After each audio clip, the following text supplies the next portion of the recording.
Olá, futeboleiros! Olá, futeboleiras! A gente está de volta com o nosso podcast Lei em Campo, #5 no Futuri.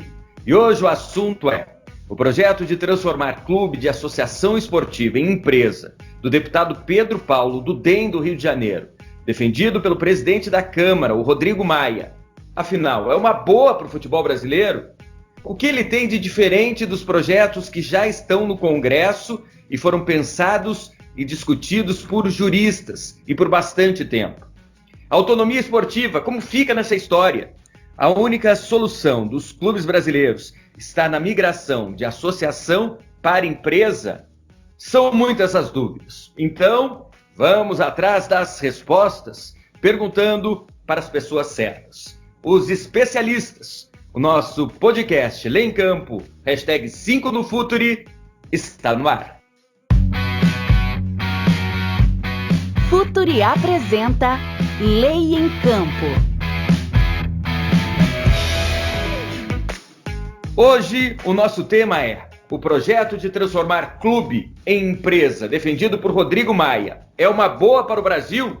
Esse é o tema de hoje do nosso podcast Lei em Campo, #5 no Futuri. Eu sou o Andrei Kampf e participo comigo dessa jornada científica desportiva, Ana Luísa Soares, da equipe do Futuri. Oi, Ana, tudo bem?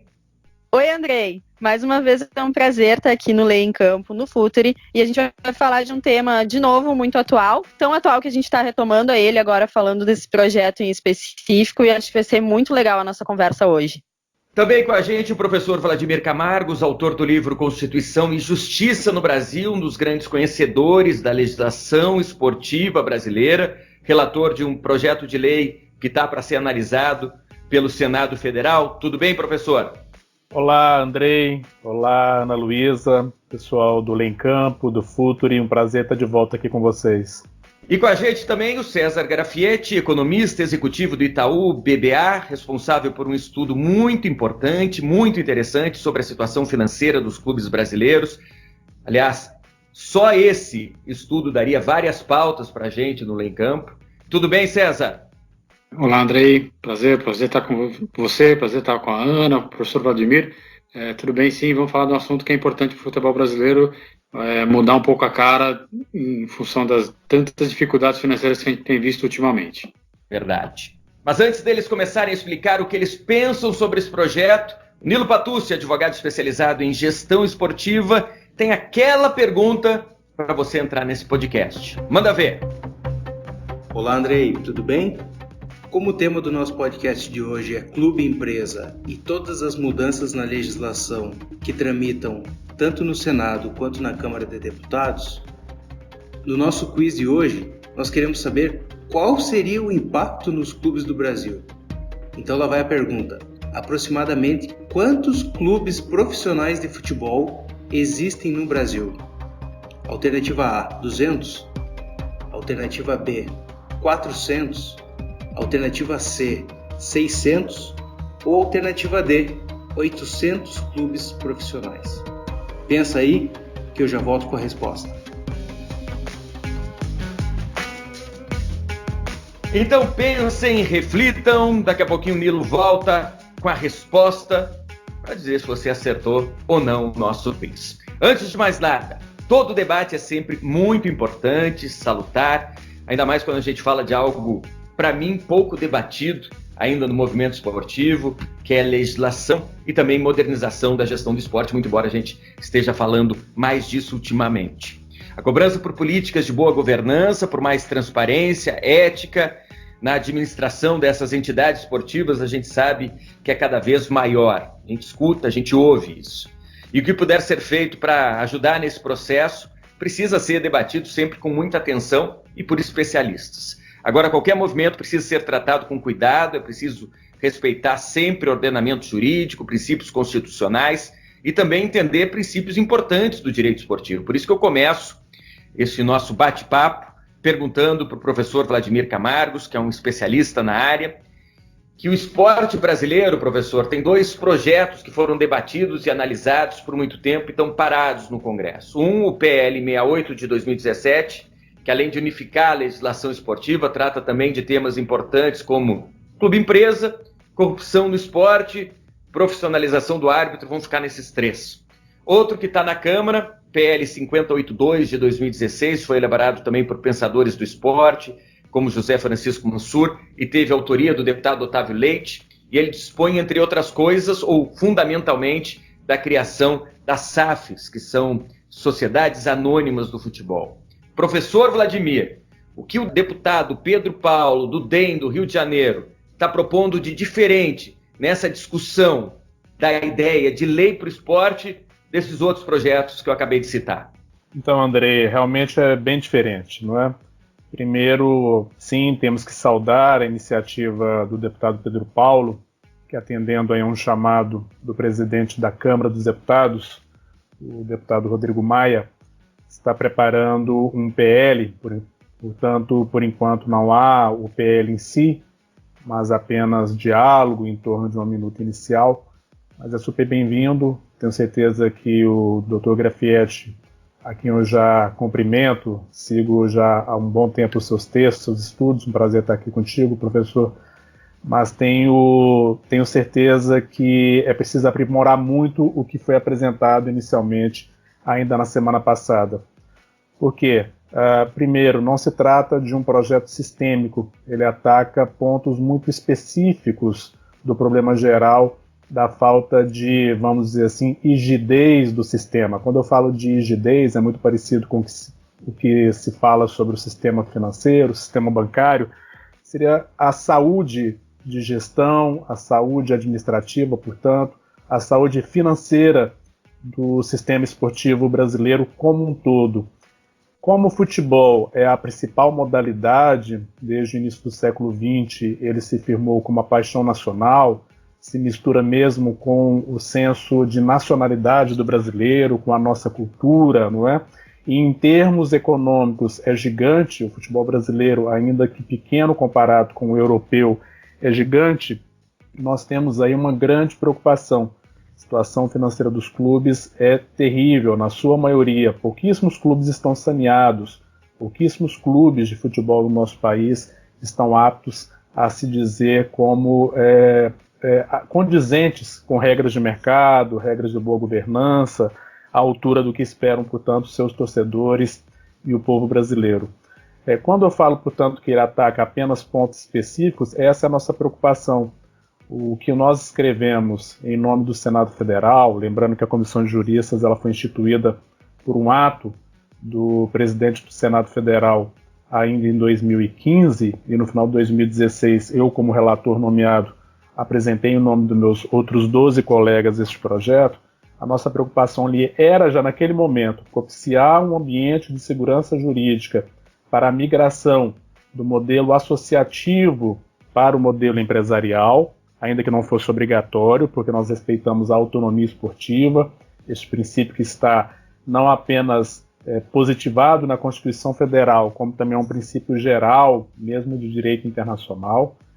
Como também nós propomos que, juntamente com essa possibilidade de migração para o modelo empresarial, houvesse uma regulação das sociedades anônimas esportivas, baseado, sempre eu digo isso, no estudo inicial que foi feito pelos doutores Francisco Mansur e Dr. Castro também, dos dois parceiros de São Paulo, mas que nós avançamos para que houvesse uma abertura para todas as modalidades esportivas. Então, não é apenas um clube de futebol que quer migrar para o modelo associativo. Um clube de vôlei também pode ter essa pretensão e não há por que restringir, até porque o esporte faz parte, o futebol faz parte do sistema esportivo como um todo, ele não é uma ilha, ainda que haja uma urgência.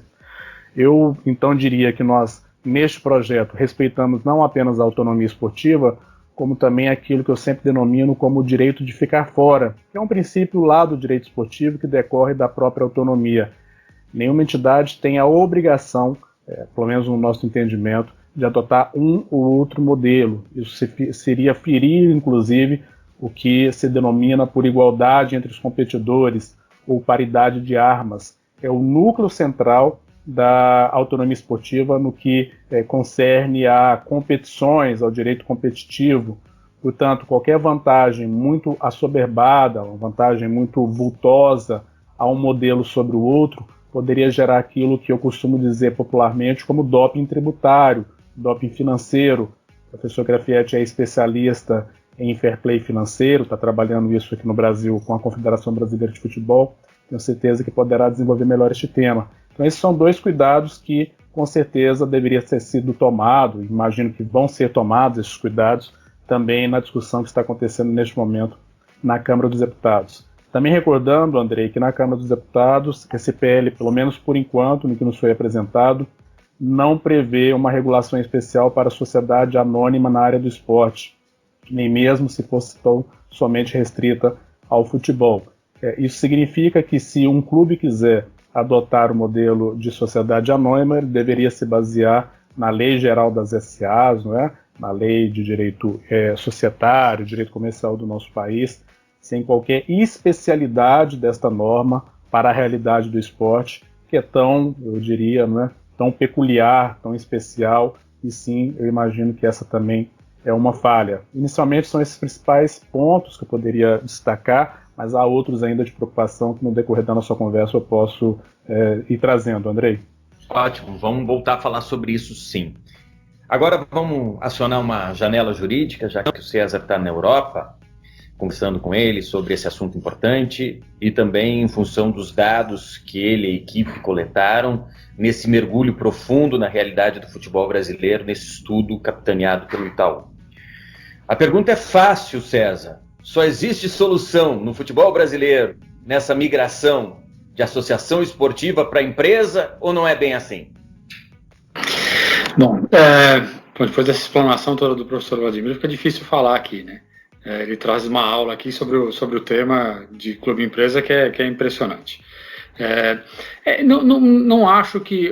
A gente trata o clube-empresa como a salvação do futebol, mas se nós pegarmos a situação de alguns clubes brasileiros hoje, não é bem assim, né? Se você tirar ali Flamengo, Palmeiras, Grêmio, Bahia, Atlético Paranaense, mesmo Goiás, o trabalho que alguns clubes do Nordeste vêm fazendo, como o Ceará, o Fortaleza, você vê que a associação, se ela tiver uma boa mentalidade, uma mentalidade corporativa, uma mentalidade de negócios, ela pode também desenvolver e obter bons resultados, tá?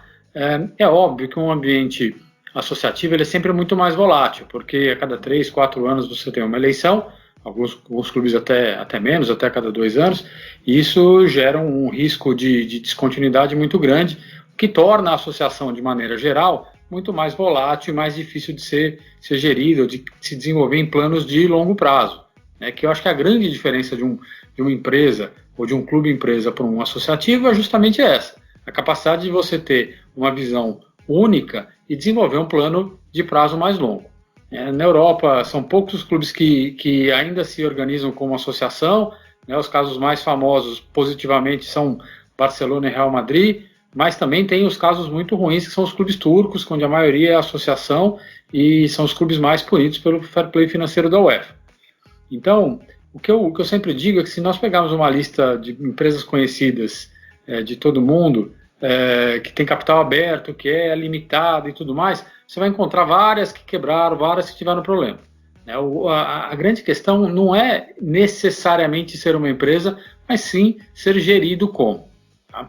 Agora, o que eu enxergo neste momento é que para alguns clubes, para algumas associações, se não for feita uma transferência do modelo associativo para o modelo de empresa, eles não vão, infelizmente, sair da situação difícil que estão. Por quê? Porque a associação demanda uma série de custos e despesas com esportes olímpicos, né, tem que agradar associado, tem toda a questão política interna que acaba fazendo com que o dinheiro não drene para o lugar correto. Né? Então, o que eu imagino é que alguns clubes, e aí dá para citar Botafogo, Vasco, Fluminense, né, o Cruzeiro numa situação difícil, o Internacional que ainda patina para sair da situação difícil que se enfiou, vão precisar de uma ação de fora para dentro para reformular a sua estrutura financeira e organizacional, né, colocar governança, cortar custo, ajustar o que tem que ser ajustado, e aí talvez eles consigam de fato, porque são marcas grandes e têm torcedores, a se recuperar e voltar a ser os clubes grandes que sempre foram e que têm uma história enorme e tão bonita. Mas eu acho que a gente tem que sempre separar casos específicos que precisam, porque estão endividados, porque são clubes que estão com uma dificuldade em conseguir se recuperar, né, da simples necessidade de que, se não virar empresa, que é só em clube empresa que vai salvar o futebol brasileiro. O que salva o futebol brasileiro, o que faz a diferença, é uma gestão com uma visão profissional, né? E claro que o clube empresa pode trazer isso, que hoje a boa parte das associações não tem. Excelente, César, exatamente. Você trouxe exemplos importantes de clubes que são associações, que hoje são modelos de gestão, né? Citou aí Palmeiras, Flamengo, Grêmio, Bahia, e a gente sabe que tem outros clubes que também são associações esportivas que estão passando por momentos muito complicados, de uma gestão até certo ponto irresponsável, e clubes empresas que estão praticamente quebrados, como é o caso do Figueirense. A gente tem exemplo do Bury na Inglaterra agora, mas também outros que são muito bem administrados. A questão fundamental, independentemente da natureza jurídica, é essa gestão profissional. Ana, professor Vladimir, César, os dois à disposição. Professor Vladimir, eu queria dizer primeiramente que é um prazer estar de novo com o professor aqui no Lei em Campo. As nossas conversas são sempre muito ricas, e por isso eu queria perguntar quais são os riscos dos clubes que adotarem o modelo de sociedade anônima lá do direito civil, lá do direito empresarial, sem essa especialidade que a gente está acostumado no futebol. Eles vão ter muita dificuldade de se colocar dentro desse modelo, desse projeto? Oi, Ana, o prazer é meu, sempre muito bom participar aqui com vocês, equipe do Futuri também. Veja, sim, há uns riscos que não são próprios do modelo associativo.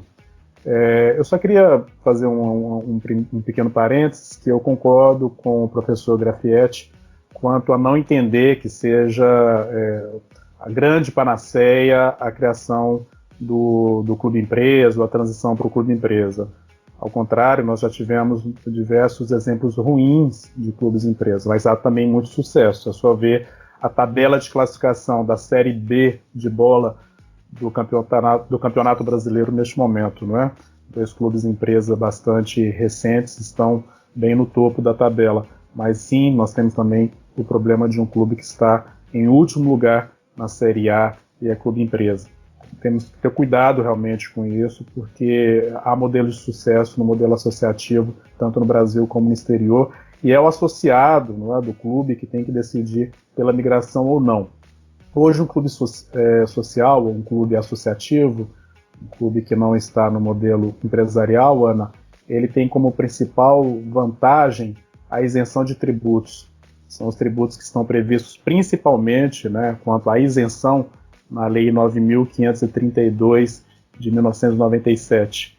Então, o principal é a isenção do imposto de renda da pessoa jurídica, além também de isenção de CSLL, e há uma outra lei, uma medida provisória, que concede descontos em PIS e COFINS. Então, é uma grande vantagem que os clubes empresas não têm. A lei do time mania tentou estender isso durante um período para os clubes empresa, fez isso normativamente, mas não teve muito sucesso quanto à adesão. O segundo risco é que o modelo associativo, lembrando que lá no Código Civil isso significa que nós temos associações ou sociedades civis sem fins econômicos, não é? São associações, eles não passam pelo processo de recuperação judicial ou de falência. O máximo que poderia tentar se estender às associações, que aí estariam também os clubes tradicionais do nosso país, seria a insolvência civil. É um procedimento um pouco parecido com o da falência, mas não é idêntico. Outro risco, portanto, que haveria para a migração para o modelo empresarial, além da perda das isenções, seria justamente se é uma limitada a simples falência, não é? Se ele vai para um modelo de SA, além da tutela que pode haver por parte da Comissão de Valores Imobiliários, vige também a lei de falência a respeito disso, mas possibilidades de liquidação, intervenção, não é? Isso não é ruim, no geral, mas sim, são riscos que existem. Pense, portanto, que é possível que um clube, se migrar para o modelo empresarial, ele passando por dificuldades financeiras, simplesmente deixar de existir. A experiência nos mostra, inclusive na Itália já ocorreu isso, e quando ocorre isso, provavelmente entre os ativos estará o escudo, a marca, as propriedades imateriais, propriedades intelectuais do clube, e ele vai ser praticamente refundado em nome de um outro CNPJ, né, seja uma associação ou seja uma empresa. Esses seriam os principais riscos, sem falar dos riscos financeiros mesmo. Eu falei mais da parte jurídica, mas riscos financeiros, não é? Entrada de dinheiro sujo, entrada de mau investidor, isso já aconteceu também em outros lugares, mas do ponto de vista jurídico são aqueles que eu te passei. César, e quem seguir como associação tendo em vista, né, a aprovação desse projeto, enfim, colocando ele na prática, quem seguir como associação vai conseguir tirar algum proveito desse projeto, desse novo modelo? Quais são os pontos que tu acha que podem ajudar as associações até a buscar, né, aliar a saúde financeira que tanto se fala e se busca à paixão que a gente está acostumado a lidar no futebol brasileiro? Eu acho que o grande benefício desse modelo de empresa é conseguir sanear os clubes que estão em maior dificuldade. O que eu vejo como positivo para as associações é muito mais um reflexo do que pode acontecer com os clubes que viraram empresa do que algo que entre diretamente nelas. Então, se você imaginar que os campeonatos locais, brasileiros, enfim, passem a ter de volta, em condição de disputa, 5 ou 6 clubes que hoje participam e só participam e estão muito longe dos títulos, vai fazer com que o campeonato como um todo cresça e você consiga obter maior renda de uma forma geral, seja com mais receita de TV, seja com venda de direito internacional, a publicidade volta para o futebol, enfim, eu acho que eles vão acabar sendo um reflexo ou tendo um reflexo do que os clubes e empresas puderem agregar de qualidade na estrutura do futebol, né? Eu lembro um pouco do que o professor falou a respeito do que aconteceu na Itália. 2 casos muito claros, exemplos muito clássicos são a Fiorentina e o Napoli, que quebraram, foram parar na Série D italiana e depois, com o novo dono e aporte de recursos, voltaram, e hoje, especialmente o Napoli, é um clube que disputa, é o clube que mais rivaliza com a Juventus localmente. Então, a gestão empresarial ela vai de fato fazer com que clubes que não conseguem se colocar no trilho voltem a trilhar bons caminhos, né? Então, é nesse sentido que eu acho que as associações podem se beneficiar de uma estrutura onde alguns clubes passem a ser empresas e deixem a gestão ruim que vem tendo aí já há 15, 20 anos, que trouxe desses clubes grandes a essa situação atual. Professor Vladimir, vou voltar a falar dessa ideia que, como foi destacado no início, ainda não é um projeto de lei, é um debate para se criar um projeto de lei para tratar justamente dessa migração dos clubes brasileiros se tornando empresa.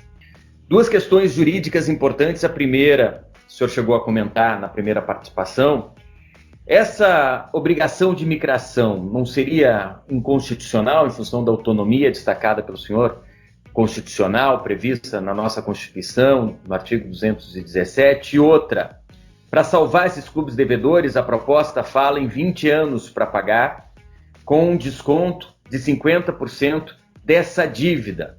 Isso aí também não fere um princípio caro ao direito esportivo, da igualdade, não pode ser visto também como um doping financeiro. São essas 2 questões jurídicas importantes sobre esse projeto, sobre essa ideia de projeto que eu queria que o senhor analisasse, por favor.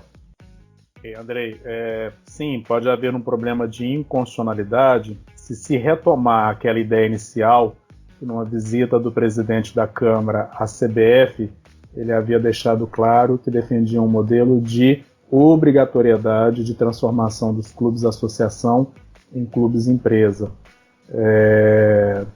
Não tenho dúvida que isso afrontaria o disposto na Constituição Federal, afrontaria este princípio, não é, que é a convivência de 2 sistemas jurídicos, sistemas organizacionais, um que é o próprio sistema jurídico estatal, no caso brasileiro, com aquilo que nós chamamos de lex esportiva. Não significa lei esportiva, e sim um sistema, não é, vem do nome lex mercatoria, que eu prefiro chamar de sistema autônomo transnacional do esporte, não é, que não depende dos estados.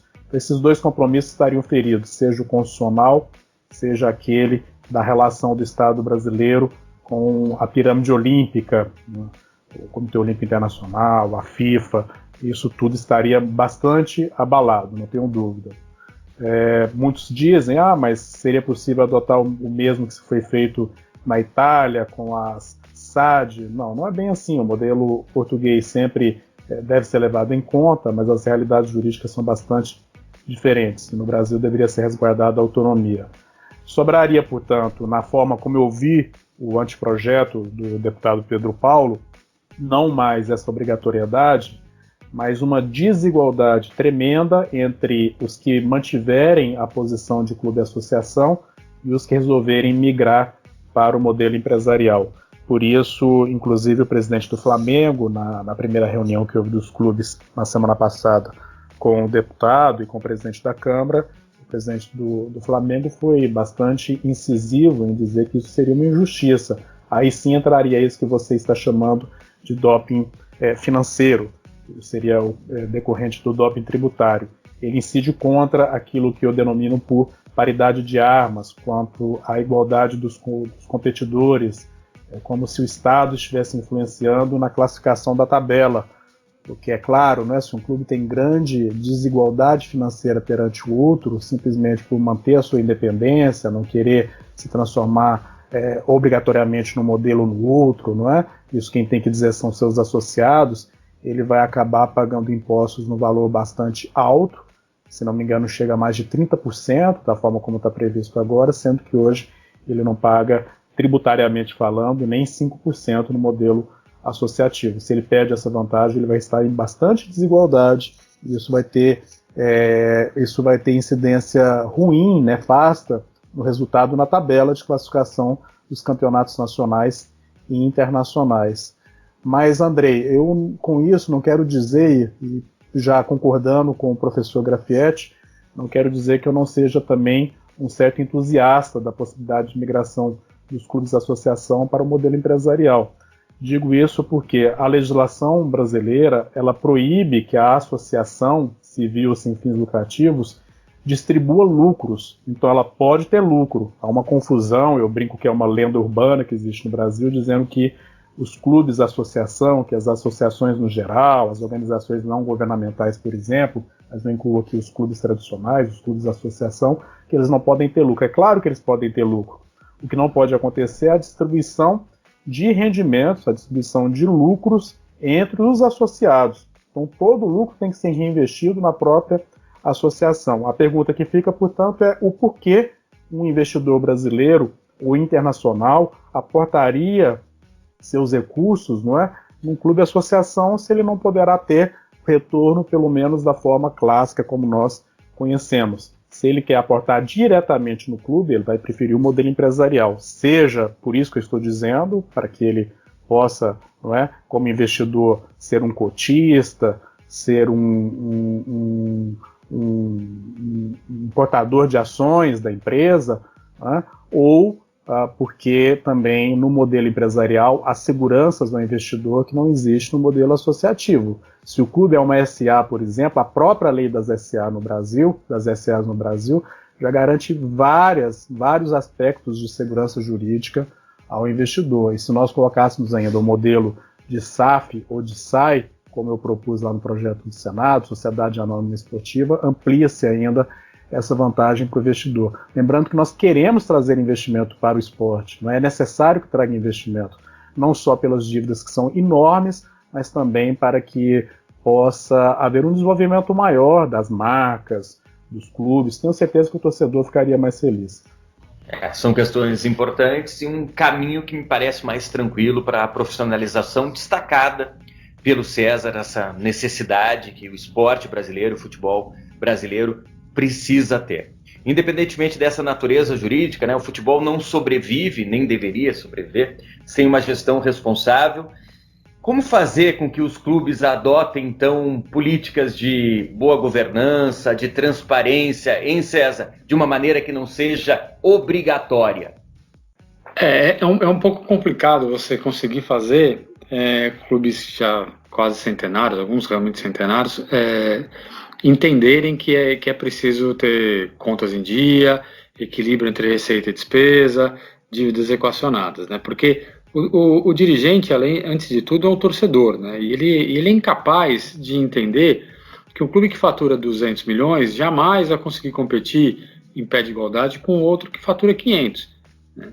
Então é natural que você primeiro coloque a responsabilidade num terceiro pelo outro faturar muito mais, e você acabar tentando extrapolar suas possibilidades para poder ser minimamente competitivo, né? Ou sonhar em ser minimamente competitivo.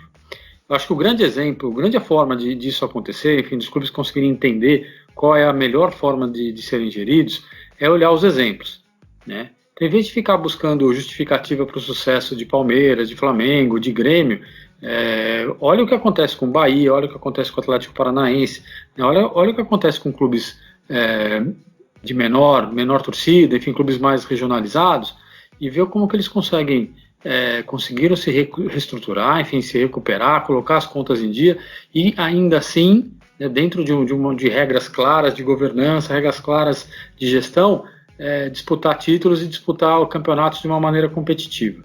Né? No fundo, só o exemplo, e aí o exemplo vem observando o que o outro faz, não copiando, mas observando o que o outro faz, e também vem com o apoio do torcedor, né? Porque eu ouço muito, eu vi nas redes sociais, você vê muito torcedor reclamando e dizendo que essa história de controlar as contas e tudo mais, ela não é importante, o importante é título.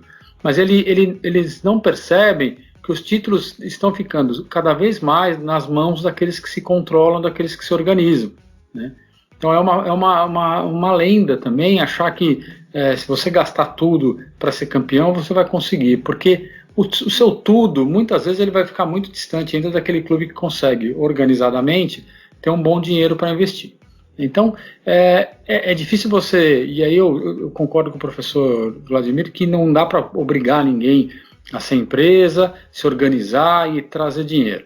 Eventualmente, a falta dessa consciência que os dirigentes deveriam ter para poder se organizar vai fazer com que alguns clubes fiquem pelo caminho. Infelizmente, ninguém torce por isso, ninguém espera, mas não dá para fugir muito dessa realidade. Quanto mais os clubes demorarem para observar e o que acontece no entorno e começarem a se organizar, mais difícil é essa organização. Então, eu vejo uma dificuldade muito grande nesse entendimento, um atraso em colocar isso em prática e talvez, infelizmente, a gente veja de fato alguns clubes ficando para trás, como já está acontecendo. Então, é de fato difícil impor, é difícil fazer com que torcedor e dirigente consigam entender isso, mas é fundamental que isso aconteça em algum momento e o quanto antes, melhor. É fundamental essa leitura de todos envolvidos com a questão do clube, inclusive torcedores, associados, de que esse é um caminho irreversível, senão o clube decididamente vai ficar para trás, se não houver uma modernização dessa gestão e compromisso justamente com uma boa governança, com transparência e com ética. Ana? Pessoal, um dos pontos que mais me chama a atenção analisando esse projeto, ele vai até um pouco além da empresa, ele fala dos atletas. Um desses pontos fala do fim, o que seria o fim, né, ou pelo menos uma mudança bastante significativa nos direitos trabalhistas dos jogadores, né, que criaria a figura do trabalhador hipersuficiente. Eu queria perguntar para o professor Vladimir como é que ele vê essa mudança proposta pelo projeto. Oi, Ana, sim, é um problema grave. Eu não sou contrário a que o atleta possa ser remunerado pela utilização de sua imagem, não é? Os direitos relacionados à propriedade imaterial, mais uma vez aqui a gente falando sobre isso. O clube já é autorizado a fazer isso no que concerne a regulação da área, que é a Lei Geral do Esporte, a Lei Pelé. Isso já é possível. Porém, transformar qualquer atleta que receba salários, não é, ou renda superior a 2 vezes teto de benefícios do INSS, isso estaria hoje um pouco mais de R$10 mil, dizer que todos esses trabalhadores do esporte, não é, esses atletas profissionais, deixem de ser seletista e se tornem pessoas jurídicas remuneradas tão somente por um contrato de natureza civil, como é o contrato de imagem, mas não somente ele, pode sim gerar um risco grande para os clubes, Achei muito importante e digna a fala do presidente do Fluminense neste final de semana, em entrevista após a reunião na CBF, ele, como advogado que é, não é, dizendo justamente isso, de um risco grande para os clubes, pode ser, na verdade, a criação de uma nova bola de neve, como já aconteceu em aspectos tributários, e isso estourar lá na frente. E é claro que é, no meu entendimento, mais importante, que é garantir a dignidade do trabalhador, do atleta, não é? O contrato de trabalho dá ao trabalhador as suas conquistas históricas, desde lá os anos 40, isso indígena, desde a época de Getúlio Vargas, ainda que seja necessário atualizar sempre a legislação, não tenho dúvida disso, mas há garantias ali que precisam ser preservadas, e o atleta, ele como qualquer outro trabalhador, deve acessar sim esses direitos. Mas me parece que essa situação pode, como o próprio Andrei já havia anteriormente dito, né, cair até mesmo em algum aspecto de inconstitucionalidade, ter questionamento no STF. É preciso tomar muito cuidado com relação a isso, Ana. E César, no Ministério da Economia, esse projeto está sendo acompanhado bem de perto e está sendo tratado como a transformação do futebol brasileiro num produto. Tu acha que na fase, ou na crise, ou enfim, no nosso atual cenário financeiro, esse investimento nos clubes, ele seria real, ele teria um significado, um tamanho importante, ou acabaria ainda sendo de maneira muito tímida que os investidores iam começar a chegar nos clubes? Eu acho que o futebol brasileiro tem um potencial enorme para atrair dinheiro de fora e crescer muito mais do que ele ficar muito maior do que ele é hoje, né? Ainda que o cenário não seja dos melhores economicamente falando, é até uma oportunidade para você trazer dinheiro, né? O investidor gosta de entrar em momentos de baixa para sair em momentos de alta. Então, um cenário onde a economia não cresce, onde os clubes estão em dificuldades, investidores podem entrar com bem menos dinheiro, certamente os clubes valem bem menos hoje do que valeriam numa situação mais equilibrada, e podem sim trazer um bom retorno do ponto de vista econômico para o país, né? E, claro, não dá para imaginar que isso vai acontecer em 2020, 2021, mas sim, o processo é um processo de longo prazo, né? Como eu comentei, a gente tem que ter a certeza de que transformar em empresa é ter a capacidade de poder planejar, e planejar significa falar em 5, 6, 10 anos. Então, imaginar, por exemplo, hipoteticamente, que os clubes possam ser empresas amanhã, né? Certamente a gente vai ter fácil 10 candidatos aí na Série A para virarem empresa rapidamente, né? Pela dificuldade, pela necessidade de caixa que eles têm. Então, o que eu imagino que possa acontecer isso acontece em 2019, em 2020 começa um processo de ajuste, aí daqui 3, 4 anos você vai ver a indústria de fato crescendo com os clubes muito mais organizados. Então, hoje o futebol certamente representa aí entre 0,5 e 0,7 do PIB do ponto de vista de movimentação financeira. É possível que ele possa representar 2,5, porque é uma atividade muito grande, é uma atividade que emprega muita gente direta e indiretamente. Então, o fato de termos clubes saudáveis vai fazer com que toda a economia do esporte, a economia que gera, que vive em torno, né, que gira em torno do futebol, cresça também. Então, faz todo sentido o Ministério da Economia estar de olho nisso, incentivar esse processo, ao mesmo tempo que tem que controlar para evitar que um projeto de lei que nasce com algumas coisas um tanto tortas, como perdão de dívida e tudo mais, não afetem o outro lado da estrutura estatal. Então, é isso, ele tem que estar de olho para evitar os problemas, mas se beneficiando das virtudes que um projeto como esse pode trazer para a estrutura do futebol e para o país como um todo. Excelente, César, professor Vladimir, a nossa conversa está muito legal, mas a gente está passando de 40 minutos, a gente precisa encaminhar o nosso podcast para o fim. Hoje a gente está dissecando o projeto de transformar clubes em empresas, defendido pelo presidente da Câmara, Rodrigo Maia. Afinal, é uma boa para o futebol brasileiro? Olha, pessoal, não esqueci, vocês participaram do nosso programa, estão querendo a resposta do nosso quiz. Nilo, responde aí. Estou de volta. Vamos conferir a resposta? Acertou quem escolheu a alternativa D. Aproximadamente 800 clubes profissionais de futebol existem no Brasil. Essa é uma discussão muito importante que vai ter um impacto muito grande no esporte nacional. Valeu, Andrei. Até a próxima. Valeu, Nilo! Espero que você tenha acertado depois dessa aula do professor Vladimir, do César Grafietti. Vamos para o momento resumo do nosso podcast. A gente começa por Porto Alegre com a Ana Luísa. As suas considerações finais, Ana. Bom, acho que mais uma vez tivemos uma aula aqui sobre esse tema, né? Tem, acho que pauta para muitos e muitos podcasts ainda. E falamos de vários pontos interessantes, né? Acho que foi bem satisfatório hoje, bem legal. Queria agradecer também o César e o professor Vladimir.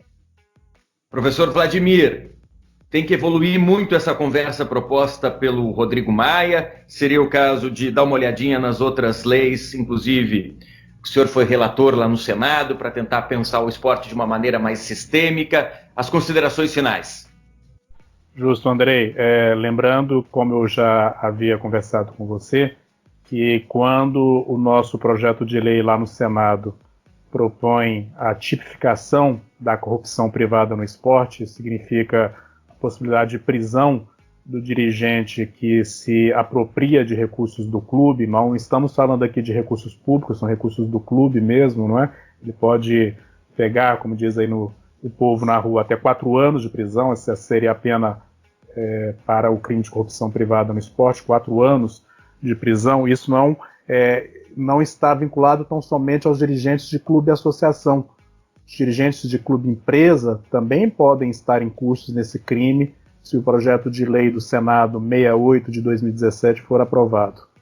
Eu queria deixar, ainda em tempo, uma preocupação que eu tenho. Eu fui muito crítico com relação às chamadas contrapartidas que foram exigidas dos clubes na lei do Profut, ainda que a legislação fosse necessária naquele momento, mas as contrapartidas, muitas delas geraram o que eu batizei naquela época de doping tributário.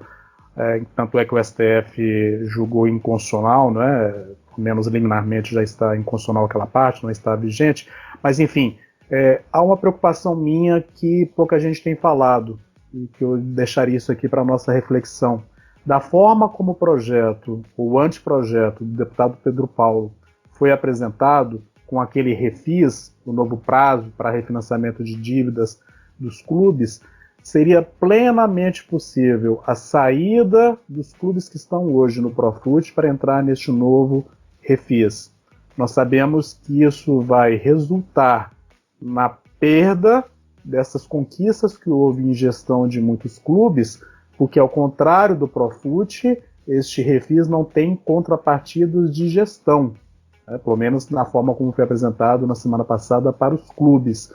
Então vejo o risco, os clubes teriam uma brecha legal para deixar o Profut, deixar todas aquelas exigências legais hoje, quanto à transparência, a gestão responsável, evitar a gestão temerária, e ir para um refis com condições análogas ou até melhores e sem qualquer tipo de exigência e transparência na gestão. Então fique este alerta também, Andrei. Muito bom, professor. César, um anteprojeto com verniz de modernidade, mas resgatando velhas práticas, seria um desserviço para o futebol brasileiro? Primeiramente, obrigado pelo convite para falar com vocês, né, Ana, professor Vladimir, você, Andrei. Uma belíssima discussão aqui. Eu acho que a gente tem muito a falar sobre esse assunto ainda. Eu acho que esse anteprojeto ele é uma seleção de erros, né? Então tem um viés muito populista, e ele foi feito de uma maneira muito assodada. Então acho que já existiam projetos no Congresso, já existia um caminho a ser seguido. Aqui é um retrocesso enorme, né, e um uso de práticas ultrapassadas, né? Não faz muito sentido mais falar de novo, depois do Profut, de novo em refis, né, falar em possibilidade de um calote antecipado via recuperação judicial, né? Ele tem uma série de falhas e defeitos, quando ele deveria só definir o que deve ser feito para o clube não ter um problema ter uma segurança jurídica para virar empresa e definir qual é a estrutura tributária. Então ele era muito mais simples do que foi feito, né? Espero de fato que seja só um balão de ensaio, uma ideia, uma boa vontade, mas uma execução equivocada dessa boa vontade, e que agora, com o auxílio de profissionais, com gente experiente no setor, a gente possa construir de fato um modelo que seja mais saudável, que seja mais robusto efetivamente. Não acho que esse anteprojeto vingue da forma como está desenhado, e a gente já tem aí um histórico enorme, né, de experiência de projetos que já andaram bem longe, com muito mais qualidade, como o que o professor capitaneou. Então, acho que a gente tem aí um trabalho adicional para fazer, para desconstruir esse anteprojeto e tentar montar alguma coisa que seja de fato positivo para o futebol brasileiro. Excelente! Mas antes da gente se despedir, de verdade, aquela dica literária sempre muito importante do Lei em Campo, afinal uma tabelinha entre esporte, direito, literatura, a gente não pode abrir mão disso. Conta o que você achou por aí, Alexandre Barreto. A dica de livro dessa semana aproveita gancho de assunto em tramitação no Congresso Nacional sobre a transformação de clubes em clubes e empresas. O livro da semana é A Viabilidade e Tipificação Jurídica do Clube Empresa no Brasil, a Comoditização da Paixão. Apenas um pequeno puxão de orelha, excesso de erros de português no livro, a começar pelo título, porque falta um hífen em Clube Empresa, e outros graves problemas ao longo do título. Faltou uma revisão desse material. Mas vamos ao livro. Ele traz vários aspectos concernentes à constituição de clubes empresa, começando por aspectos socioeconômicos, jurídicos, iniciativas jurídicas sobre o tema. É uma obra sucinta, são só 78 páginas, mas já consegue trazer um bom apanhado para quem quer começar no assunto. Analisa a viabilização de investimentos para a consecução de um clube empresa, cestas de atletas e assemelhados, fundos de investimento para a exploração de ativos futebolísticos e traz experiência de clubes incubadores, clubes ciganos e licenciamento de marca futebolística. Nesse mesmo sentido, estende o olhar para experiências estrangeiras, fazendo estudo de caso do modelo inglês, a gente andou citando um clube aí na Inglaterra com graves problemas, e até da NBA, a mais famosa e rentável liga de basquete do mundo. No final, traz sugestões para a implantação no Brasil. Tivesse um pouquinho mais de fôlego e de cuidado com o texto, seria uma obra irretocável para estudiosos, profissionais e interessados em geral. Ainda assim, uma boa introdução que não deve ser dispensada, a dica dessa semana. O livro é de Benedito Vilela Alves Costa Júnior, publicação em e-book Kindle. Valeu, Alexandre, dica muito bacana, muito legal. Obrigado, Ana Luísa, professor Vladimir Camargo, César Grafietti, os nossos especialistas. Foi legal demais, foi uma aula o que a gente apresentou nesse podcast com vocês. Hoje a gente tratou do tema a ideia de transformar clube em empresa, defendida pelo presidente da Câmara, Rodrigo Maia. É uma boa para o futebol brasileiro ou não? Deu para entender que é fundamental a gente discutir, avançar numa nova lei geral do esporte. O importante é que ela se comprometa em criar mecanismos internos de proteção, que seja transparente, ética e trabalhe também com profissionais que entendam dessa área. Claro que a legislação esportiva precisa avançar junto com essa modernização na gestão. Agora, qualquer movimento precisa, a gente tem que reforçar isso aqui, como a gente falou ao longo do programa, ser tratado com muito cuidado, é preciso respeitar o ordenamento jurídico, a gente precisa entender os princípios constitucionais, também entender de direito esportivo. Debate com especialistas, contando com a participação do movimento esportivo, isso é imprescindível. Esse é o único caminho para se encontrar um projeto seguro juridicamente, que avance em questões estruturais da nossa gestão do esporte e que trabalhe com o esporte de forma sistêmica. Caso contrário, vai ser mais um projeto, como a gente destacou há pouco, com verniz de modernidade, resgatando velhas práticas que aí não contribuem em absolutamente nada para uma gestão mais eficiente. César, Vladimir, grande abraço, muito obrigado, valeu! Recados? Siga o Lei em Campo nas redes sociais, @Lei em Campo, assine a nossa newsletter e fique por dentro dos conteúdos do Futuri. Para quem ainda não sabe, lançamos o Futuri Club. Venha fazer parte do time para ganhar conteúdos exclusivos e a cada meta atingida, desbloquear mais produtos do Futuri. Seja um cliente Silver ou Gold, acessando apoia.c/Futuri. Legal, legal demais. Aquele abraço. Até a próxima. Tchau, tchau.